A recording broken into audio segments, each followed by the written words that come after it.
Hey guys, good morning na naman. Ito na naman suot ko. Ulit-ulit.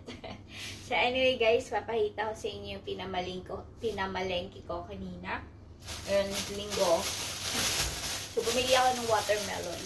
Watermelon kasi gagawa ako ng watermelon juice. Watermelon juice.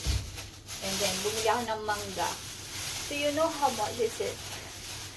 Ganito kalaki yung mangga. Wow.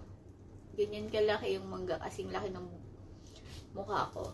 Is $1. $1 lang to. As in $1. Diba ang laki? Laki niya. $1 lang to. So bumili ako ng dalawa. $2. So happy. And then, bumili din ako ng orange. Ayan. Orange. 1, 2, 3, 4, 5. 5. Ayan. Ito yung binili ko. Pakita ko sa inyo. Para meron lang din akong may upload. Alam niyo na, para meron tayo. Kumita tayo ng pera. Charot.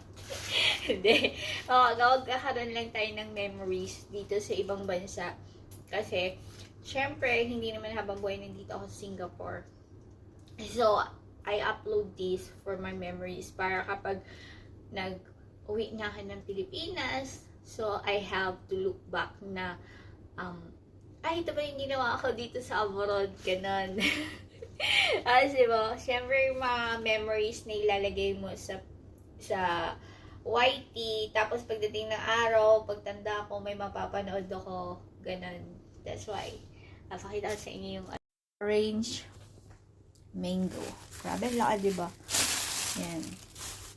So, anyway, guys, magpapasalamat po pala ako sa lahat na nanonood sa akin, na walang sawang nanonood sa akin, yung mga kaibigan ko, yung mga tunay at hindi ko naman tunay na friend na nanonood pa din sa akin. Thank you, kasi I feel so blessed na hindi niyo ako pinapabayaan at lagi kayong nakasupport yan sa lahat po na nagko-comment. Alam niyo, actually, soon, maybe next year, uwi na ako ng Pilipinas. And then, excited na ako kasi meron kasi akong gagawing project kapag uwi ako ng Pilipinas. Ayun. Nakwento ko lang sa inyo. Sana matuloy na makauwi ako ng Pilipinas kasi may project akong gagawin. And then, sana maging yung smooth yung plano ko kapag pag-uwi na ako ng Pilipinas. Sana yung mami at papa ko, hayaan na nila akong magdesisyon para sa sarili ko kasi matanda na ako, alam ko na yung ginagawa ko. Kapag nakikialam yung mami at papa ko, hindi ako makapag-concentrate, hindi ko magawa ng tama lahat ng gusto kong gawin. Alam mo yun, kasi kahit magta-39 na ako, alam mo ba yun, kahit matanda na ako, yung mga magulang ko pa din, sila pa rin yung parang magdi-discuss na ganito ang gawin mo, ganito, ganyan. Sana ngayon, this time, na uuwi ako. Next year, sana magawa ko na lahat yun at maayos ka na. Tsaka, magpapacheck up pala ako sa mata kasi lumalabo yung mata ko, guys. Reading, yung mata ko is masakit na. Kaya kailangan kong maglagay ng spectacles. Yun lang. So, anyway, guys, ito na yung vlog.